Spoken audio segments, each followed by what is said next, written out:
Juggling Multiple Projects, a Super's Survival Guide. In this video, I'm going to talk to you just in line with what I talked about, how project managers can manage multiple projects, but I'm going to talk to you in this video about how superintendents can manage multiple projects. I don't like that you have to. Ideally, that's not the case, but sometimes that's the reality. In this video, I'm going to cover key strategies that are brilliant.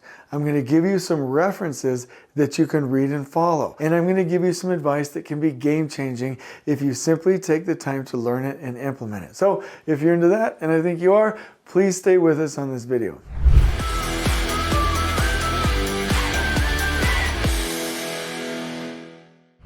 Okay, so let me start out with some connection. I see you, I feel you, I love you, and I know what you're going through. Just because I'm saying it's hard to run multiple projects or that it's not ideal doesn't mean that you're not stuck doing it, and it doesn't mean that you're not doing a good job. It means that from a production standpoint, it's not the best case scenario. And so I am going to cover how this is possible and really bring us some hope in here. Let me tell you some things starting out though. You will want to minimize the amount of projects that you're overseeing. Studies have shown, and I can link you to the studies if you want. I've learned this at the scrum.org Scrum Master training with Felipe Engineer, that basically once you get past 5 projects, the 6th is not being supervised. It goes from 100% focus to 80 to 60 to 40 to 20. It's very, very detrimental because you are distracted with different projects, and there's a lot of context switching, which is the time it takes you to switch tasks and switch your mental focus, and it really, really eats into your time. So it's very, very difficult. Now, general superintendents, if you are overseeing multiple projects, you will narrow as well. There's nothing worse than taking somebody brilliant like you and saying, hey, you've got 18 projects. You're just going to spend your time driving in a truck from project to project, having very little impact when you're there, and we're basically going to neutralize your position. So don't do that. Don't get pulled into corporate. If a company has a general superintendent that's great, we should pay the crap out of them, like pay them a lot of money and keep them focused on a few jobs or one job as a master builder. Okay? Because that focus, that like meat on the bones of your brilliance has to be coupled with the time and the proximity with the team. The time you spend with the team and the proximity that you have. Let's go in here and I'm going to give you a couple of suggestions for how to manage multiple projects. Okay, so first and foremost, if you have, let's just say that you have 3 projects, okay? If you are a superintendent or a general superintendent, you're going to need a team on site. So let's say that you are a general superintendent, right? And you're overseeing multiple projects. Obviously, these projects will have a PM and a super, and then any other support staff. So I'll just put S, right? So that means each individual one will have that, and these teams are who you are mentoring. Now there's a different scenario, and that's where you are a super and you are in charge of multiple projects. You still have to have your team, but in this case, your foremen from the trade partners are your team. And that might seem a little bit funny because we all realize they're working for different companies, but no, they're on your team on that project. And if you don't have an assistant, do you have, and I just call these, GC craft, so I'll just put GCC, right?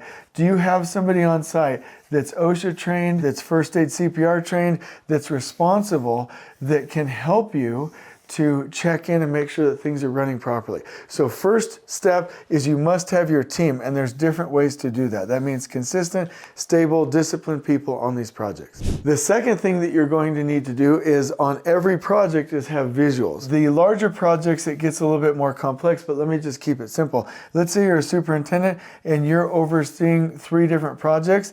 There has to be visual systems. Visual systems means that you have at least a board where you can communicate. And here's the idea. No, actually, let me explain this by going a little bit farther in this video. You are going to want to time block well how you're running these different projects. So actually, I'm going to go over here and explain something. A lot of times people throughout the week, they will have a Monday through Friday situation. And they'll have, all of their meetings just for one client in different spots, and then the meetings for a different project and a different client in different spots, just all throughout, and then the third meeting as well. This right here is going to create a lot of multitasking, and every time you switch from project to project, you're going to waste about 15 to 45 minutes, and so I don't want that for you. So what you're going to want to do as best you can, and you can't do it perfectly, I understand, we live in the real world, but as much as you can you handle most of project 1, the different tasks, the check-ins and the field walks on the first day? Can you do most of the second project, in that other time block? Maybe there's a one-off meeting that's not on the perfect day, right? And then time block your project number 3 the same way. And like I said, you're not going to get this perfect, right? This is kind of a one-off, but attempt to not have it all over the place. Attempt to get it grouped to where you have a focus, you have a focus, and you have a focus. And here's the idea.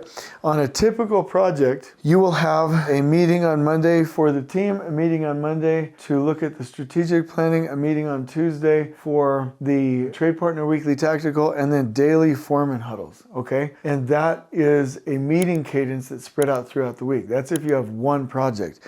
But now that you have 3 projects, you have to do this a little bit differently. If you're not going to be from a field perspective on project 1 for the other 4 days, then you have got to have your plan. So I'm going to write down your plan, and that plan has to cover Tuesday, Wednesday, Thursday, Friday, and the next Monday. And what I mean by that is you have got to create visual systems. Oh, this is such a good video. So you've got to create visual systems that your team can follow while you're not physically on site and in proximity. And so this plan right here has got to make its way onto that visual. And then the brilliance of this is when you actually go do your site visits for project number 2 and you have your huddle, okay, you're going to plan those other days out ahead until you'll see them again. And guess what? You guessed it. That's going to go over here into its own visual. So every project that you have is going to need its own visual board for the team to follow, instructions that you all made together, not dictated, and visual boards that can be updated by these key people by phone if they need to reach you throughout the week. So these are some key concepts that you must follow right out of the gate. And the last thing that I would say with this is be disciplined. Make sure that these teams know the best way to communicate with you and that you're keeping everything centrally on the same visual location, a field huddle board, so that they can follow instructions and follow up and make sure that, oh, this is key, that when you are in focus, that you're really digging deep, being very clear and being very descriptive on these visuals. And if you do that, you'll be wildly successful. So I want to close out with just a couple of other practices.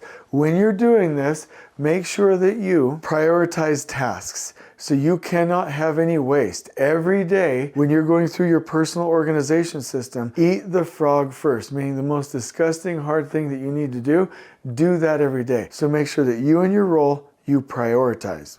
Number 2, make sure that you don't do anything that somebody else can do. If you are leaving instructions for your lead persons here, that's not disrespectful. You are enabling them and training them to do things they can and should be doing so that you only do the things that you can do and should do. Meaning you must stay at the highest level possible, especially if you're running 3 projects. 3, you must limit work in progress, meaning that you can't just push on all of these projects. Keep them on an even flow, clean, safe, organized, with aligned work in progress, meaning follow the rhythm. Don't just push. If you push, then this is going to become chaotic. You're going to get overwhelmed and your ability to manage all 3 will reduce. 4, I've already told you, make sure that you're focused in one piece flow or one process flow. When you're doing something, even though this is probably on the back of your mind, do that one thing at a time and you will go so much faster than if you're distracted. 5, and this is key, this is such a good video. So set clear goals. If there's something that needs to be done on these projects by the end of the week, be very clear about it. Goals, right? Every single one of these visual huddle boards are key. You're establishing the what and you're enabling your teams on site to accomplish the how. This is huge. 6, minimize interruptions. One of the things that I love doing here is creating standard time blocks for when people, I'm going to say can, but that's not exactly the right word, but or maybe can or should call you. And then also set standard time blocks where you're in focus mode, where you're in planning, when you're within the teams. So minimize distractions. And 7, it's all about good communication. Make sure that you're communicating throughout, communicating well, and communicating clearly, and follow the Jocko Willink pattern of building the team first, simplify the goal or the mission, right? Make sure that you're looking at things from a non-emotional standpoint and decentralized command. Essentially what you're wanting to do is decentralize command and enable these teams as much as possible to create their own plans, execute their own plans, and you're asking questions and helping them and enabling them. So this is the pattern. In the description below, we're going to link you to a Canva graphic that outlines this for you because I know it would be helpful. And I want to say if you want additional resources, we do have those. Just reach out to me in the comments below and I will respond as soon as I see it, which is usually about 48 hours. The key here is to maintain balance. I know you can do it. I hope you've enjoyed this video, and on we go.